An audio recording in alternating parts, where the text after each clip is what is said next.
నమస్తే, welcome to our channel. ఇటీవల వైసీపీకి అదేవిధంగా రాజ్యసభ సభ్యత్వానికి రాజీనామా చేసిన విజయసాయిరెడ్డి వ్యవసాయం చేస్తానని చెప్పడం కూడా మనం చూసిందే. మరి ఏం జరుగుతోందో తెలియదు, కానీ వైఎస్ షర్మిలతో మాత్రం ఆయన భేటీ అయ్యారు.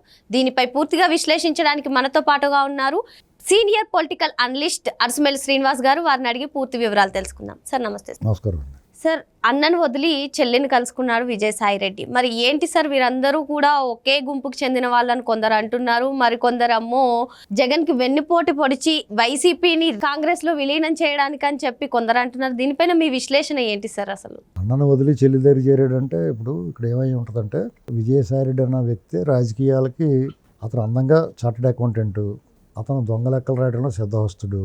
జగన్మోహన్ రెడ్డి దొంగతనాలు అన్నట్లు ఇతను సింహభాగం వాటా ఉంది. ఇతనే దగ్గరుండి చేయట్టు చేయించాడు. అతనికి దొంగతనం చేయాలని బుద్ధి ఉంది, ఎలా చేయాలో చెప్పినాడు ఇతను.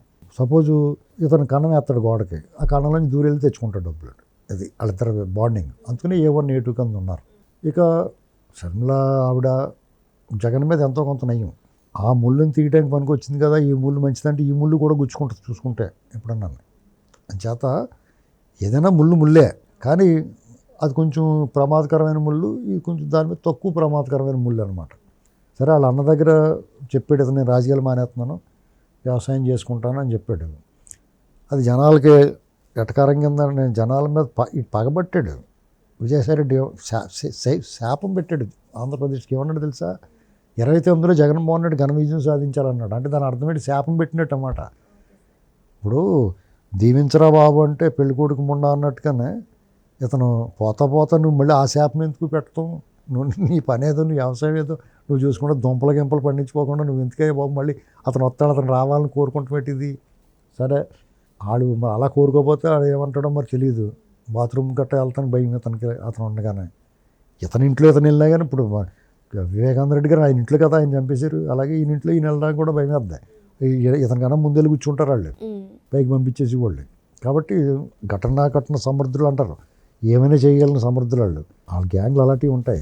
నక్సలైట్ల చేత వాళ్ళు రాజకీయ హత్యలు చేయించిన చరిత్ర వాళ్ళ కుటుంబం ఉంది. అంటే నక్సలైట్లు అంటే అన్నలో పేద ప్రజల కోసం పాటుపడి వాళ్ళని కదా. వాళ్ళకున్న ఇమేజ్ ఎంత కష్టపడతారో, ప్రాణాలు త్యాగం చేస్తారు, ఆస్తులు పోగొట్టుకుంటారు, బయటకు వస్తారు, బాగా చదువుకున్న వాళ్ళు. వాళ్ళ గుంపులో దూరిపెత్తారు వాళ్ళ మనుషుల్ని. ఆ ముసుగులో చాలా హత్యలు చేయించారు వాళ్ళు. పరిటాల రవీంద్ర గారు కానీ, చంద్రబాబు నాయుడు గారి మీద దాడులు కానీ అంతా రాజశేఖర రెడ్డి ఫ్యామిలీ చేయించింది. అదంతా మీకు శ్రీపాదరావు గారు హత్యలు, వ్యాస్ గారు, ఉమేష్ చంద్ర, ఇవన్నీ కూడా ఖచ్చితంగా ఇలా చేయించినాయి, ఏ అనుమానం లేదు. అలాగా ఏ వ్యవస్థలో అయినా సరే వీళ్ళు చెడగొట్టేసి ఉండిస్తారు. ఈ భయం ఉంది అతనికి. ఎందుకంటే వాళ్ళ చరిత్ర దగ్గర నుంచి చూసాడు కదా, వాళ్ళ వికృత స్వరూపం, వికృత స్వభావం దగ్గర నుంచి చూసాడు. దూరం నుంచి చూసి కూడా తెలియకపోవచ్చు. జగన్మోహన్ రెడ్డి ఎర్రోళ్ళగా కనపడతాడు మనకి బయట నుంచి వస్తే. తింగర చూపులు చూసుకుంటా, బిత్తర చూపులు చూసుకుంటా నడుస్తూ ఉంటాడు. బిత్తన ఇలాంటి పనులు చేస్తాడు అనుకుంటాం మనం ఏంటండి, కానీ దగ్గర నుంచి చూసినట్టు తెలుస్తుంది అసలు స్వరూపం. దాంతో ఆ భయం ఉంటుంది వాళ్ళకి. సరే, అతను వదిలేడు రకరకాల కారణాలు. ఏంటి కేసుల్లో ఇందులో ఉండి ఇతను పట్టుకుని ఆడపడితే కుక్కతోక పట్టుకుని గోదావరి ఇదినట్టే. భవిష్యత్తులో అధికారులకు వచ్చే అవకాశం లేదు. మనం ఇతనితో పట్టుకుంటే రోజు స్క్రిప్ట్ పంపించి తిట్టమంటున్నారు. అలా తిడతా మొదలెడితే వీళ్ళు నన్ను లోపల వేస్తారు, కుమ్మేసిలా ఉన్నారు. ఇంకో పక్కన కేసులు, అక్రమాస్తుల కేసులు ఉన్నాయి, 5 ఏళ్ల నుంచి చేసిన అరాచకాలు ఉన్నాయి. ఇప్పుడున్న ప్రభుత్వం చాలా గట్టి స్ట్రాంగ్గా ఉంది. వీళ్ళని దాదాపు 10-15 ఏళ్ళ దాకా ఎవడ కదిపే అవకాశం లేదు. మోడీ గారు వాళ్ళు కూడా ఇదివరకు సహకరించారు అన్నాడు, ఇప్పుడు సహకారం లోపించి ఉంటుంది. అప్రూవర్గా మారిపోదామా, లేకపోతే అప్రూవర్ మారిపోతే ఆడ చంపేస్తాడు, అప్రూవర్గా మారకపోతే ఇటు కేసులో పోవాలి. ఇలా రకరకాల సమస్యల్లో నేను మానేసినండి ఆట అని చెప్పేసి వెళ్ళిపోతున్నాడు. అంతే చిరాకు వచ్చి. అలా కుదరదు అబ్బాయి, నువ్వు ఆట సగంలో మానేస్తే కుదరదు, నువ్వు ఆడాల్సిందే అంటారు. వీళ్ళే వదిలిపెట్టరు. అయితే ఈ లోపు షర్మిల గారి దగ్గరికి వెళ్ళాడు. పాపా, నేను వాళ్ళ అన్నాయని నేనే అనలేదు, మీ అన్నగారు అనమంటే ఆడు తిట్టాడు, ఆడు అనమంటే అన్నావు, బుద్ధి లేదా నీకు, ఆడు పెంట తినమంటే తింటావా అని అడగాలి ఆవిడ. మరి ఏం అడిగిందో తెలియదు. ఇది కూడా జగన్ మాస్టర్ ప్లానే అని చెప్తున్నారు సార్. వాళ్ళని నమ్మటం లేదండి. ఎందుకంటే వాళ్ళు అస్సలు నమ్మకూడని వ్యక్తులు ఎవరైనా ఉంటే ఈ ప్రపంచంలో వాళ్ళే. ఎందుకంటే వాళ్ళు మంచిగా మారేనన్నా నమ్మకూడదు, వాళ్ళ పరివర్తన వచ్చిందంటే కూడా మనం నమ్మలేం. వాళ్ళు వచ్చే అవకాశం లేదు. వాళ్ళ బుద్ధి అలాంటిది. వాళ్ళు తమ స్వార్థం కోసం, తమ మేలు కోసం ఎలాంటి పనైనా ఎంతటి జగదారాల్సి వచ్చినా దిగదారుతారు. ఎంత క్రూరత్వానికి పాల్పడాల్సి వచ్చినా పాల్పడతారు. ఎంత దుర్మార్గం చేయాల్సి వచ్చినా చేస్తారు. ఎంత దిగదారాలన్నా దిగదారుతారు. పచ్చి అబద్ధాలు మాట్లాడతారు. అతను చూడండి, నేను అబద్ధాలు మాట్లాడను అంటున్నాడు. అదే పెద్ద అబద్ధం. అది నేను అబద్ధాలు మాట్లాడు అవును సార్, ఆ రోజు ప్రెస్ మీట్ ప్రెస్ మీట్లో చూడండి. అదే ఇంత దారుణమైన అంటే వాళ్ళకి బరితెగింపు. మనం ఏం చెప్పినా వింటారు జనం. అదే ప్రెస్ వాళ్ళు విన్నా వినకపోయినా చెప్పేసి పోతాడు. దానికి వెనకాల డప్పు కొట్టి బ్యాచ్ ఉంటారు. అదే ప్రెస్ మీట్లో అడిగారు కదా, ఈసారి నిజం చెప్పండి అన్నారు వాళ్ళు. వివేకానంద రెడ్డి మటర్ గురించి కట్టండి. అక్కడ కొంచెం తడబడ్డాడు కానీ మొత్తం మీద చెప్పేశాడు. ఇప్పుడు షర్మి గారి దగ్గరికి వెళ్ళి కూడా రకరకాల ఉన్నాయి వాదనలు, ఆలోచనలు, చర్చలు.